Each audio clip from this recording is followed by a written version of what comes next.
Napa-take me back Tuesday ang marami sa pag-recreate ng kapuso royal couple Dingdong Dantes at Marian Rivera sa kanilang prenup photos from 10 years ago. Sa Dubai ulit yan kinuhanan pero kasama na ang dalawa nilang anak. Makichika kay Aubrey Carampel.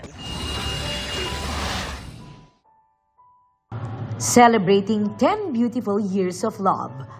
Matapos muling maglakad sa aisle ng simbahan para sa kanilang renewal of vows, nagbakasyon sa Dubai sina kapuso royal couple Dingdong Dantes at Marian Rivera.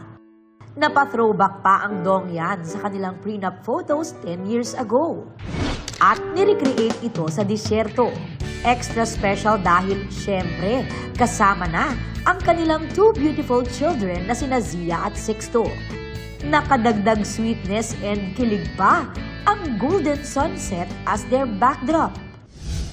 To complete their Dubai Desert Safari experience, nag-sandboarding pa si Mommy Yan with Sixto na halatang enjoy na enjoy.